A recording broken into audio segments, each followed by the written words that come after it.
Now, let's go ahead and just solve some problems. And I think that'll be the best way to handle this. So example 1. Example 1. Let P of t theta equal t cosine theta, t sine theta, and theta for t greater than or equal to 0, less than or equal to 1, and theta greater than or equal to 0 and less than or equal to pi over 2. And we will let f of x, y, z, so you notice, okay, equal to z, x, and y. Okay, our task is to find the circulation of f around the curve. Let's draw this out and see what it looks like. Okay. This parameterization, t goes from 0 to 1, theta goes from 0 to pi over 2. This is the parameterization of a spiral surface. In other words, imagine a parking ramp. It is a spiral surface. If I'm looking from the top, and if I take some track like this, and if I split this, and if I lift it up, what I end up is having a track that goes up like that, a spiral. So what it actually looks like is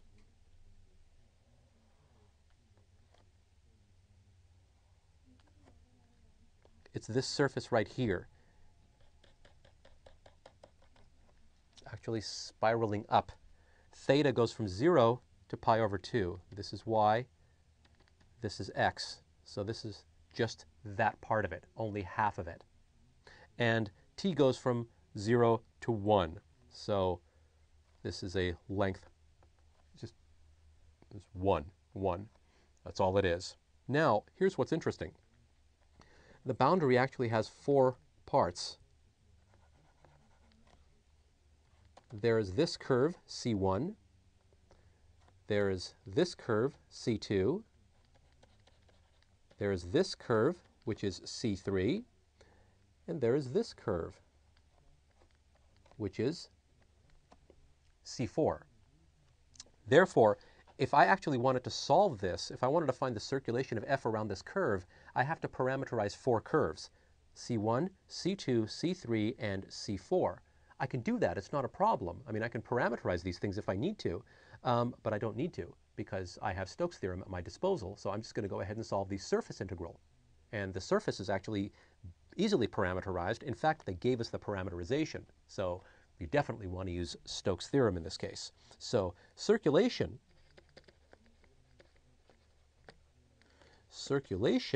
is this. So C is equal to C1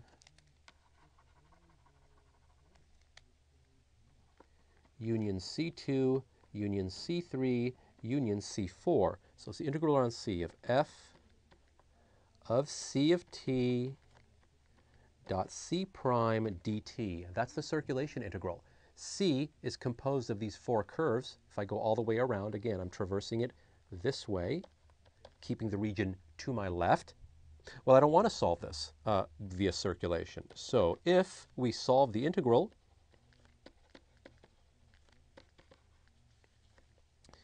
if we solve the line integral directly,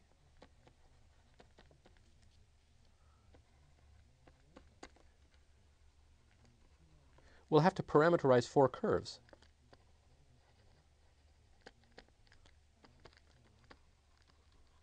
Parameterize 4 curves and solve 4 integrals, which we definitely don't want to do. Okay, but we have Stokes Theorem. But we have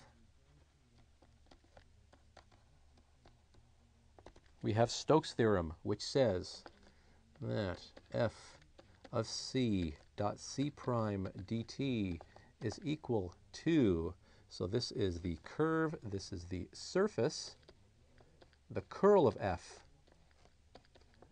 of p dot n dt du. Okay, so now let's go ahead and just run it through. Let's just figure out what each of these is, put it in. Okay. So let's go ahead and find n first. Let me do this in blue. So n, let's go ahead and find dp dt.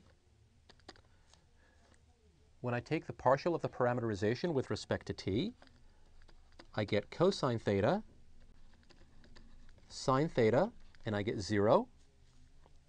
When I take the partial of the parameterization with respect to theta, I get minus t sine theta, I get t cosine theta, and I get 1. Well, n is equal to dp dt cross dp du. Oh, sorry, I already have, I don't need t and u, dp dt dp d theta. There we go. So it's going to be dp dt cross dp d theta. And when I go ahead and run that particular one, I end up with the following. I end up with sine theta minus cosine theta and t. So that's n. So now when I take the curl, so I've taken care of n, now I need curl of f. Well, the curl of f, I'm going to actually do this one explicitly. I, j, k, ddx, ddy, ddz of z, x, and y. When I expand along the top row, I get 1, 1, and 1. So that's the curl of f. Okay, well, I need the curl of f of p. I need that. Well, the curl of f is 1, 1, 1. So it's a constant vector. So there is no composition here. So I can just leave it as 1, 1, and 1.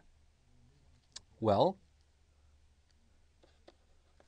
the curl of f of p dotted with the vector n is equal to sine theta minus cosine theta plus t. So the integral that we're looking for, our circulation, is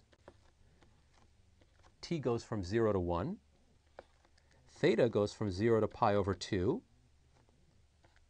Our curl of f of p dot n is sine theta minus cosine theta plus t, and we did theta first, so it's d theta dt, and our final answer is pi over 4.